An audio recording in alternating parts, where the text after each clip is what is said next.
Тили-тили бом, кричит ночная птица.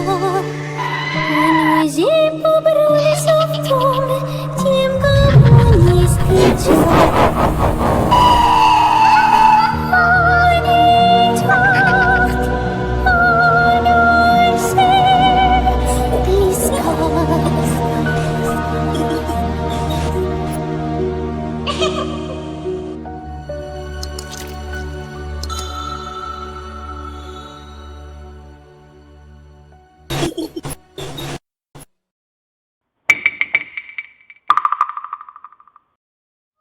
Magandang gabi sa inyong lahat. Ito po muli si Leo Mel, na kilala din bilang Akiro, upang ipagpatuloy ang kwentong aking nasimulan. Salamat po sa mga tumangkilik ng kwento ko noong nakaraan. Kung hindi niyo pa po napapakinggan ang video na mahiwagang pagkatao, pakinggan niyo po muna yon upang mas maintindihan niyo ito. Lumipas sa mga araw, Sabado noon, at magkasama kami ng kapatid kong si Mary Jean. Pumunta kami sa bahay ng lolo at lola namin. Doon ay naabutan namin na gumagawa ng mga gamot ang aming lolo. Iba't ibang klaseng ugat ang nilalagay niya sa loob ng bote. Sa kanya dinadasalan nito. Mabisa daw yung gamot sa lason. Ang lolo kasi namin ay isang babaylan. Kilala siya sa lugar namin bilang isang manggagamot. Lahat na nakakagat ng ahas, aso, nalalason, nabate, napaglaruan, naswang, at kung ano-ano pa, sa kanya lumalapit at nagpapagamot. Itong lolo namin ay bihasa sa lihim na karunungan. So ayun na nga, ang pakay talaga namin magkapatid sa pagpunta kila lolo ay upang sunduin ito. Dahil nga yung pangatlo sa aming magkakapatid ay inaapoy ng lagnat. Agad naman inihanda ng lolo namin ang mga kasangkapan at kagamitan niya sa panggagamot. Saka dumiretso na kami sa aming bahay. Pagdating dun sa bahay namin, pinigilan kami ni lolo na pumasok agad. Bago kami pumasok, naglibot si lolo sa palibot ng bahay at umusal ng dasal. Nakita ko rin na may sinasaboy siyang parang abo sa paligid at saka tinusok niya sa 4 na sulok ng palibot ng bahay ang 4 na sticks, na kung di ako nagkakamali, kinukuha niya yun sa gubat sa tuwing mahal na araw, kasabay ng mga ugat na pinanggagamot niya. Pagkatapos niyang isagawa yun, nauna siyang pumasok sa pinto, bago kami ng kapatid ko. "Lolo, ano po ba yung ginagawa ninyo?" Tanong ko. Apo, ikuha mo ako ng baga at isang basong malinis na tubig. Gagamitin ko yun sa pagpapalayas ng isang masamang elementong dahilan ng pagkakasakit ng kapatid ninyo. Masyado malakas ito, kaya kakailanganin ko ng tulong yung dalawa. Tugon sa akin ni lolo. Magtatanong pa sana ako, ngunit pinapamadali na ako ni lolo na asikasuhin yung mga inuutos niya. So ayun na nga, pagkatapos kong asikasuhin lahat, inutusan niya na naman ako ulit. Leo Mel, kumuha ka ng kapirasong buhok mo at kusa mong ilagay sa isang baso na tubig na hinihanda mo kanina. Huwag ka na muna magtanong, basta sundin mo lang lahat ng iuutos ko. Sarado ang lahat ng pinto at bintana habang sinasagawa namin yun. Si Mary Jean at si Mama, kasama yung tatay-tatayang ko, ay nasa isang tabi lamang at nanunood. Ako lamang ang pinapahintulutan ni lolo na lumapit at tumulong sa kanya. Nakaupo kami ni lolo, magkaharapang kami, habang nasa gitna namin at nakahiga ang inaapoy sa lagnat kong kapatid. Sa paligid namin, may 3 kandilang nakatirik. Inilabas ni lolo ang isang puting panyo at saka binasa iyon ng langis na binabad sa ugat. Inilagay niya yun sa noo ng aking kapatid, saka inutusan niya akong pumikit, at ganun din siya. Makalipas ang 2 hanggang 3 minuto, kaming dalawa ni lolo ay nasa state of meditation na. Nagulat ako kasi biglang nagiba yung paligid. Ang daming malalaking tipak ng bato na nandoon at umuusok ang lugar. Para bang nasa bunganga kami ng bulkan kasi amoy asupre din ng paligid. Para ako nasa isang panaginip Pero nandun si Lolo. Nakikita ko siya na nandun din. Nakita ko rin doon ang isang maitim at napakatangkad na nilalang. Nababalutan ng makapal at maitim na balahibo ang buong katawan nito. Ang mga mata nito ay puti na may tuldok lamang na itim. May sungay din siya, 2, sa magkabilang gilid ng ulo. Nanilisik ang mga mata nito na nakatitig sa amin ni Lolo. Leomel, tawagin mong gabay diwata mo si Adigona. Utos ni Lolo. Si Lolo naman ay nag-usal na natin na dasal. Tinawag ko na si Adigona. Hindi nagtagal, nagpakita ito. Ngunit nabigla ako kasi meron pa itong isang kasamang nilalang na nakaputi. May pakpak din ito. Ito pala yung kaibigan ni Lolo na Anghel. Yung pala yung tumutulong sa kanya upang manggamot. Biglang sumugod yung halimaw na demonyo sa amin. Nagbuka ito ng apoy, ngunit siya namang pagpagaspas ng pakpak na kaibigan ni Lolo at ni Adigona. Kaya naman di makalapat sa amin yung apoy. Sa sobrang lakas ng hangin dala ng pagaspas ng mga pakpak nila Adigona at ng kaibigan ni Lolo, bumalik sa halimaw yung apoy nito. Ngunit nakakagulat kasi di man lang ito nasunog. Mas lalo akong nagimbal dahil ang sumunod na ginawa ng halimaw, inutusan niyang kapatid ko na sugurin kami. Hindi mo kami malilinlang, kampo ni Satanas. Kahit gayahin mo pang wangis ng apo ko, hindi mo kami maloloko. Baka nakakalimutan mo kung sino kaharap mo. Isa akong babaylan at alam kong alam mo na may kakayahan akong malaman kung totoong tao ba o hindi ang kaharap ko. Kaya kung ako sa'yo, ipakita mo totoong wangis ng alagad mong demonyong yan. Sigaw ni Lolo. Bigla naman nagiba yung itsura ng akala ko'y kapatid ko. Naging isa din itong halimaw. May isang sungay sa noo nito.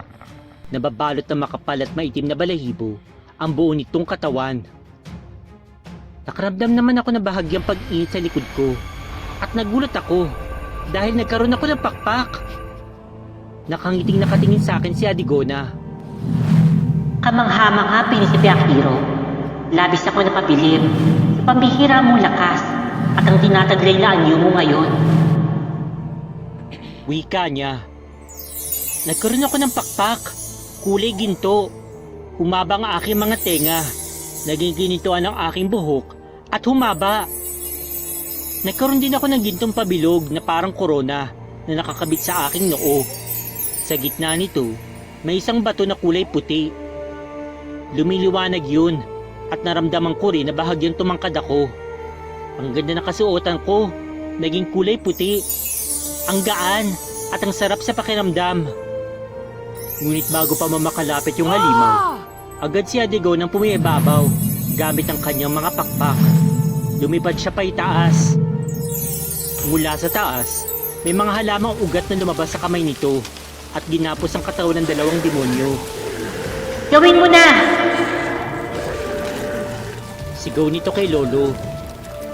Nagulat ako kasi bakit parang magkakilala silang 2. Agad naman inutusan ni Lolo ang anghel nito na ilabas ang espada ng liwanag at saka itinarak sa 2 halimaw. Sa kauna-unahang pagkakataon, nakalipad ako. Nasa ibabaw na kami ngayon ni Adigona pareho. Inutusan ako ni Adigona na gamitin ang aking kapangyarihan. Paano? Sabi ko. Pumikit ka, Prinsipe Akiro, at isipin mo nililiwanag ang buong paligid mo. Sabi ni Adigona. Kaya ayun, pumikit ako. Inisip ko nagliliwanag yung buong paligid. Pagmulat ko, biglang may napakaliwanag na ilaw na nagmumula sa puting bato sa aking noo. Nabalot ito ang buong paligid at doon ay mas lalo nasaktan ang 2 halimaw na demonyo. Napasigaw ang 2 halimaw.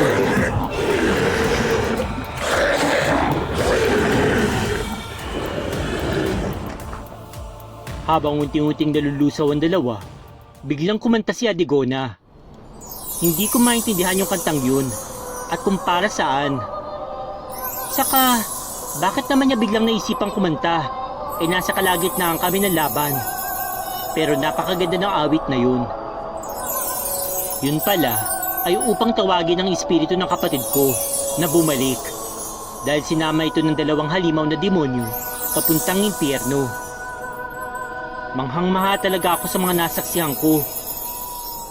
Tuluyan na nga naming natalo at napabalik sa impyerno yung mga demonyo.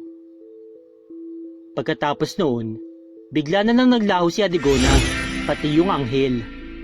Unti-unti na rin bumalik sa dati yung katawan ko, pati ang aking anyo. Lolo, magtatanong sana ako, ngunit agad si Lolo na nagwika. Mamaya ko na lang sa ipapaliwanag, Apo. Ipapaliwanag ko sa iyo yun kapag tayong dalawa na lang. Sa ngayon, kailangan na natin makabalik sapagkat tayo ngayon ay mga espiritu na nasa luwasan, papasok ng impyerno. Ipikit mo ng iyong mga mata, umawa ka sa kanang balikat ko. Pumikit kami ni Lolo at bigla na lang ako napamulat kasi narinig ko ng boses ni Papa at Mama. Nagising na pala kami sa malalim na pagkakatulog. 2 oras pala kami ni Lolo na nakaupo at nakapikit lamang. Gumaling na nga ng tuluyan ang aking kapatid. O siya, uuwi na ako. Tawagan mo na lang ako kung may mangyari. Paalam ni Lolo. Pero biglang lumingon si Lolo sa akin. Leomel, sumama ka sa akin. Marami pa tayong pag-uusapan. Sabi ni Lolo sa akin. Napatingin ako sa mga magulang ko upang humingi ng pahintulot. Pumayag naman sila Mama at Papa. Nang makarating kami sa bahay nila Lolo, agad siyang pumasok sa kanyang kwarto. May kinuha siya, habang ako naman ay nasa sala nila at naghihintay. Nagkataong wala doon si Lola ng mga oras na yun. Sa wakas, lumabas si Lolo mula sa kanyang kwarto na may tangan-tangan isang garapon na may laman ng kulay gintong hibla. Lolo, ano po yan? Tanong ko. Apo, alam ko kung ano ka. Ikaw ay isang kalahating tao at kalahating engkanto. Base sa aura mo, nakikita kong alam mo na kung sinong iyong tunay na ama. Nadarama ko ang presensya ng isang pabihirang aura. Tugon ni Lolo na hindi tuwirang sinagot ang aking tanong. Natahimik ako at biglang-bigla sa mga narinig ko mula kay Lolo. Lolo, tama po kayo. Nakita ko na po ang totoo kong ama. Alam ko na rin po kung ano ako. Ngunit sinabi sa akin ng aking ama, tinaniman niyo daw po ng orasyong pambulag si Mama sa kanyang katawan. Kaya daw po di na nito magawang makita ang aking ama. Hinihintay daw po nito si Mama. Lolo, bakit po? Bakit niya po nagawa yun? Ang tinuran ko sa kanya. Nakikita mo ba itong gitong hibla sa loob ng garapong ito? Ito ay buhok ng isang amalgam. Ito ay nanggaling sa iyong ina. Ibinigay ito sa kanya ng iyong ama. Buhok mismo yan ng iyong ama. Ibinigay niya ito sa mama mo upang kahit saan man ito magpunta, kaya nitong maramdaman ang presensya ng iyong mama at mahahanap niya ito. Kinuha ko ito sa iyong mama at nilagay ko sa garapong silyado ng orasyon na pangontra sa presensya ng anumang elemento. Habang nakakulong ang mga buhok na ito, hindi makikita ng mama mo ang nagmamay-ari ng buhok. Kahit ano pang alis ng ama mo ng kanyang pambulag. Bukod doon, tungkol naman sa sinabi ng iyong ama na tinanimang ko ang mama mo ng orasyon sa katawan. Oo, totoo yun. Pero ang orasyong yun ay hindi upang hindi na tuluyang makita ng mama mo yung ama mo, kundi proteksyon laban sa 2 uri ng elementong mortal na kalaban ng iyong ama. Yun ang Agipo at Kumu-Kumu. Ang mga lahing Agipo ay mga engkanto na may anyong kalahating tao at kalahating ahas. Samantalang ang lahing Kumu-Kumu naman ay pangalawa sa mga tinuturing na makapangyarihan at malupit na lahi ng engkanto. Ito ay parang isang taong tuod. Nababalot ang buong katawan nito ng mga ugat at may katangkaran sila.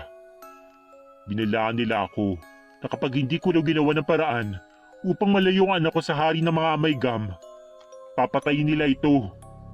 Takot ako para sa kapakanan ng iyong mama at sa iyo rin, Apo, sapagkat alam kong nagdadalang tao ng iyong ina ng mga panahong ito. Kaya agad kong ginawa ng paraan ang kahilingan ng dalawang uri ng engkantong ito, Apo. Agad kaming lumipat ng lugar at napakalayo-layo kami mula sa una naming lugar. Mahabang salisayan ni Lolo. Lolo, kung ang kumukumong pangalawa sa pinakamakapangyarihang lahi ng engkanto, ano yung pinakamalakas? Saka Lolo, bakit di na lang po kayo lumaban? O di kaya humingi ng tulong kay Ama at sa mga Amaygam? Mabait naman po sila eh. Siguradong tutulungan ka po nila, Lolo. Wika ko. Apo, ang lahing Amaygam ang pinakamakapangyarihan sa lahat ng uri ng engkanto. Idagdag mo pa ang saling lahing tao at Amaygam. Hindi lang doble, kung hindi triple ang magiging kapangyarihan at lakas nito. Kaya ganun na lamang ang kagustuhan ng dalawang grupo ng mga engkantong to na paglayuin ng mama mo at ang iyong ama. Wala na akong nagawa ng mga oras na yun. Sinurpresa ako ng dalawang hari na magkaibang uri ng engkanto habang ako'y naglalakad galing sa bukid papauwi. Wala na akong nagawa dahil sobrang lakas nila. Aminado akong di sasapat ang lakas ko laban sa dalawa dahil di pa man ganun kalubos ang aking kaalaman sa lihim na karunungan. Hawak na lang ang espiritu ng lola mo sa mga panahong yan. Kaya kapag susubukan kong humingi ng tulong sa ama mo, siguradong buhay ng lola mong kapalit nun. Malungkot na paliwanag sa akin ni Lolo. Apo, espesyal ka. Patawarin na ba ako ng iyong ina't ama? Lalo ka na po. Ako ang dahilan kung bakit lumaki kang hindi kasama ang iyong ama. Ako ang dahilan kung bakit may naudlot na pagmamahalan sa pagitan ng iyong ama at ina. Mangiyak-ngiyak na wika ni Lolo. Naintindihan po kita, Lolo. Isinaalang-alang mo lang naman po yung kapakanan namin. Wala po akong galit sa inyo, Lolo. Pero nangako po kasi ako kay Ama na sasabihin ko po kay Mama yung tungkol dito. Wika ko. Huwag kang mag-alala po. Hindi kita pipigilan. Handa na akong pabuksan ang garapong ito upang muli ay makapag-usap ang iyong ina't ama. Saad ni Lolo. Niyakap ko si Lolo at pagkatapos ay nagpasalamat sa kanya bago umuwi. Pinadala sa akin ni Lolo yung garapon. Buksan mo yan na po kung kailan mo naising muling magkita ang mama mo, pati ang iyong ama. Huling nasabi sa akin ni Lolo. Nagpaalam na ako kay Lolo at dali-daling umuwi, bitbit ang garapon. Pagdating ko sa aming bahay, agad kong kinausap si Mama. Kaming dalawa lang. Ma, may sasabihin sana ako. Sabi ko sa kanya. Ano yun, anak? Ma, alam ko na po yung pagiging kalahating tao at Amaygam ko. Nakita na rin po kami ng tunay kong ama. Nakarating na po ako dun sa kaharian niya. Nakausap ko po si Ama. Sinabi po niya na matagal ka daw po niyang hinanap. Gusto ka daw po niyang makausap, pero hindi niya daw po siya makita. Sambit ko. Ikinuwento ko rin sa kanya yung tungkol sa tinuran sa akin ni Lolo. Napaluha si Mama. Kero, akala ko'y tuluyan mo na ako kinalimutan. Patawarin mo sana ako kung inisip kong tuluyan mo na akong iniwan. Patawarin mo ko kung kinabuyang kita. Nasabi ni Mama habang humahagulgul. Agad kong inilabas ang garapon. Ma, naalala mo pa ba ang gintong buhok na ito? Tanong ko kay Mama. Yan ang buhok na binigay sa akin ng iyong ama. Gulat na sabi ni Mama. Opo Ma, ito nga po. Ito ang dahilan kung bakit di mo nakikita si Ama. Isinilid dito ni Lolo dito. Sa oras na binuksan ko ito, muli mo nang makikita si Ama. Tugon ko sa kanya. At sa oras na nga na yun, binuksan ko na ang garapon. Hanggang dito na lang po muna. Masyado na po kasing mahaba. Papadala ko na lang po ang susunod na nangyari matapos kong buksan ang garapon. Salamat sa inyong pakikinig. Ang inyong lingkod, Akiro.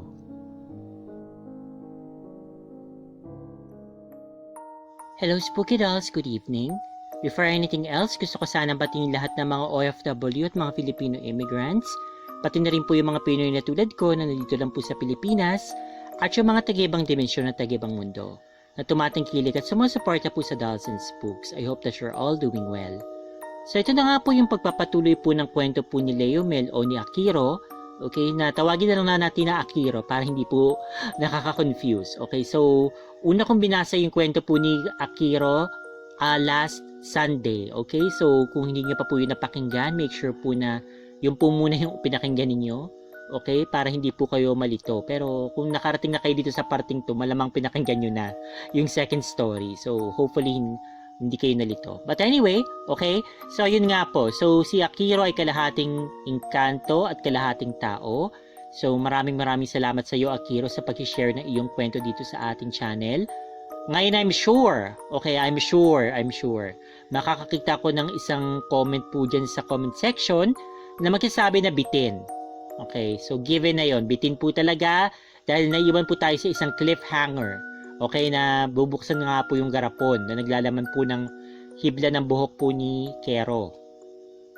Okay, so ngayon po, I hope and pray na ito pong si Akiro ay magbibigay nga po ng karutong dito sa kwentong ito. Sana makapagbigay pa siya ng ilang pang adventures po niya. Okay, after nga po niya malaman na isa po siyang kalahating tao at kalahating engkanto.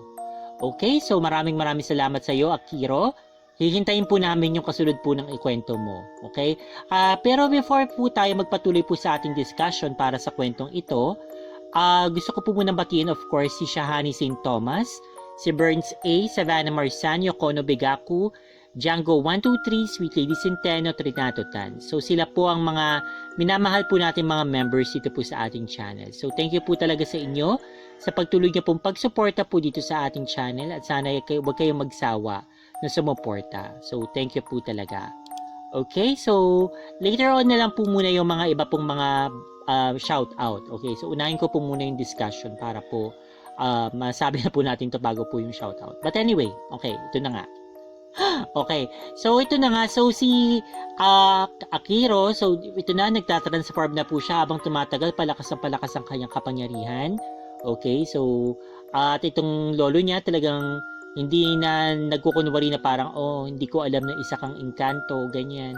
So sinasama-sama na nga siya, okay, sa mga pakikipagdigma, ganyan, sa mga masasamang engkanto o mga masasamang nilalang. Ngayon, siguro ang question ko sa iyo para dito, Akiro, okay?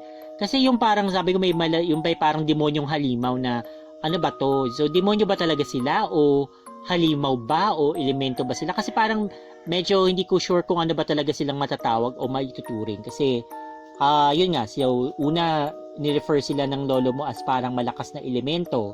Tapos pagdating doon sa bandang nag-meditate na nga kayo, parang ang description mo sa kanila is parang demonyong halimaw. Okay, and then later on naging parang demonyo. So I really siguro parang clarification lang kung ano ba talaga sila, kung demonyo na ba talaga sila or what. Okay, although mamaya po, okay, siguro take ko na rin tong opportunity na to para po sabihin sa inyo na meron pa po tayong second na video, pero galing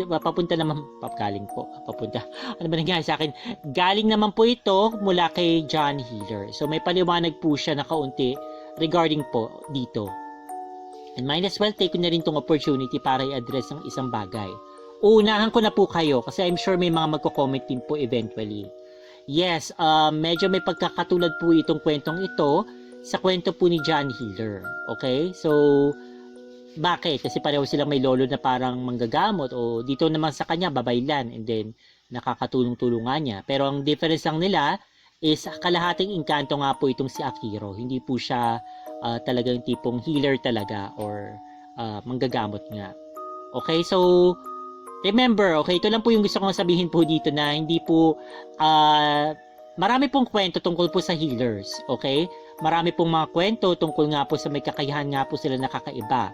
So hindi po ibig sabihin na parang tipong yun nga, parang nag-take lang po siya ng inspiration mula doon, tapos gawa-gawa lang po niya. Okay, which leads me to another topic I would like to discuss. Okay, kasi nga po baka may mga makita rin akong comment na parang gawa-gawa lang yung kwento, hindi totoo, kathang isip, etc. etc. Okay, so wala po akong paraan para po mapatunayan po ito kung totoo po siya o hindi since hindi ko naman po kasi kilalang personal po si Akiro. Okay? So, hindi na po mahalaga para sa akin kung totoo man siya o hindi. Okay? Kung kathang isip o talagang nangyari sa totoong buhay. Okay, ako personally naniniwala po ako kasi nga gaya ng palagi kong sinasabi dito sa ating channel, naniniwala ako hanggat wala pong pinibigay po sa akin na dahilan para hindi ako maniwala. Okay?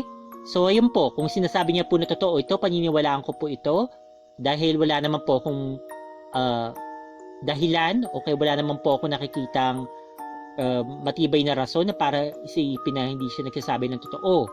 Ngayon po kung totoo man to o hindi, ito lang po yung dapat natin isipin. Okay? Ang mga kwentong ito ay binabasa ko at binibigay po sa atin ng mga senders upang makapag-entertain. Okay? So, hindi po ito tipong kapupulutan po ninyo na parang facts o yung tipong ito pala, ganito pala ang mga aswang, ganito pala ang mga engkanto, ganito pala at i-apply nyo. Well, in the first place, parang kung katulad ko naman kayo na hindi normal na tao naman po ako, na hindi naman po ako affiliated po sa mga aswang o mga engkanto or what, na hindi naman ko naman sila nakakasalamuha sa totoong buhay. So, hindi ko po alam kung bakit po masyado pong big deal din sa iba na parang ganun po. You know, para sa akin kasi ini-enjoy ko lang yung kwento. Yun po yung pinakamagandang doon. Enjoy na lang po natin yung kwento. Wag na po natin masyadong hanapan ng yung tipong butas or what or kung ano man po. Kasi nangyari na rin po before ito sa isang nagkwento rin po dito sa ating channel. Okay, so banggitin ko na nga si Diego. Okay, sa kalahating engkanto din siya, kalahating tao. Kayo sa mga tanong na medyo invasive na parang hindi niya po nagustuhan dahil nga po yung mga parang dinadoubt po yung kanyang kwento, hindi na po siya nag-share. Okay, so gusto niyo po ba yon? Okay, so kung wala naman po ma-share, di nalulungkot po tayo. Tapos pag may nag-share naman, kini-question naman nila. Okay, di wabuti pa kung hindi niyo po talaga trip o kung hindi niyo po talaga feel yung kwento or kung hindi kayo naniniwala or kung ano man, edi ano lang po dun is talagang mag-skip na lang po muna siguro sa video na yun or kung mas maganda, pakinggan nyo na lamang po, then i-enjoy nyo na lang po as it is. Kasi I'm sure na nakikinig naman at nanonood kayo ng mga pelikulang nakakatakot o tungkol sa fantasya o kung ano man, na hindi naman yung iniisip palagi na kung totoo ba to o hindi. Okay? Ngayon, pero may nakalagay dun based on the true story, pero okay, iniisip nyo ba, talaga bang masyadong critical bang nyo na I'm sorry, medyo nag-rant po ako ng kaunti. I'm just parang inuunahan ko lang po kasi po baka po kasi dumating yung panahon na parang totoo ba to? Okay, nasa inyo yan para syempre kung mag-iisip kayo ng ganyan o hindi, pero ayoko na po sana makita yun sa comment section. Pakisarili na lamang po, okay? Kasi po nakaka-offend po siya, hindi sa akin, para doon po sa sender, since para sa kanila nga, okay, totoo nga po ito, nangyari nga po daw sa kanila, at wala po sa atin, hindi natin saklaw, okay, para pasubalian yun o patutuhanan din kung sa bagay. Pero, ayun, tanggapin na lang natin yung kwento as it is. Okay? So, ayun na po. So, ito na lang siguro yung unang beses at huling beses kong sasabihin para sa kwentong ito yung mga ganyong klaseng bagay. Okay? Yun po. Alright, so mabalik tayo sa issue nga po ng sa kwento. Okay, so regarding the story, okay, so sa akin medyo siguro hindi ko alam kung paano po yung magkakaroon po ng kaugnayan ulit itong si Kero at saka po yung nanay po ni Akiro. Okay? Kasi nga po itong si Akiro, yung nanay ni Akiro ay may asawa na. Buti sana kung single mother po itong si nanay niya. Hindi po nabanggit pala ni Akiro kung ano pong pangalan ng nanay niya. Sana mabanggit niya kahit na magbigay na lang siya na parang Elias, yung hindi totoong pangalan kung gusto niyang bigyan ng privacy yung nanay niya. So, but anyway, okay, so paano kaya ito? Mukhang mahal pa kasi ng nanay niya itong si Kero, pero yun nga, meron na siyang bagong asawa. So, paano kaya ito? Hindi natin alam kung paano ito mag-work out. Pero anyway, kung hindi man sila makapagbalikan dahil nga may asawa na tong si mother ni Akiro, edi at least pwede naman siguro sila maging friends, okay? So, ganun na nga lang siguro kasi meron naman silang pinagsamahan and then may anak nga sila. So, kailangan talaga nila maging amicable man lang sa isa't isa, okay? So, ayun lang po. So, anyway, I hope na nagustuhan po niyo yung kwentong iyon. Kwento po ni Akiro. At again, inintay po namin Akiro yung kasunod po ng kwentong ito para nga po madugtungan at malaman namin kung ano yung mga nangyari after po mabuksan yung garapon na naglalaman po ng buhok ng ama mo. Okay? So, yun po. So, gusto ko pong batiin, of course, yung pong mga nakikita ko po talaga na loyal supporters po ng channel. So, si Marites Suzuki, Manilyn Kumike, si Tita Smart B, Tita Leonor Neville, Tita Wellberry, Mami Mercedes Catuangco, Ate Maria Georgievich, Aunt Beth Pulido, Tita Josephine Napinatilio, Tita Jean Giant, Tita Florencia de Guzman, Kuya Jordan Aguinaldo, si Roda May Barrios, Engineer Belvin Montes, si Kuya Ben Hur Ludlong, April Grixty, Ori Rex, si Tita Ori Rex, ako si Asi, si Tameme Dara Embleton, Yara Dredin, Mark Angelo Garcia, okay, si Jamiel Charles Escobar, Tita Lagunsad, si Jans Francisco, si Raidel Lumpayaw, si Rin Gavino, Rinsky Hoyle, Eric Rabosa, James Allen Tadeha, at Timothy James. Okay, so maraming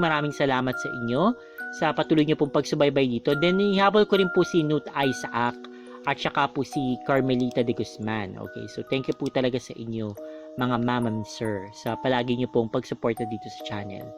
Okay, yun lamang po. So thank you so much guys sa patuloy niyo pong pakikinig sa mga videos na aking ina-upload dito sa ating channel. So again, ito po ay first pa lang po ng pangalawang video first ng ating dalawang video para sa araw na ito.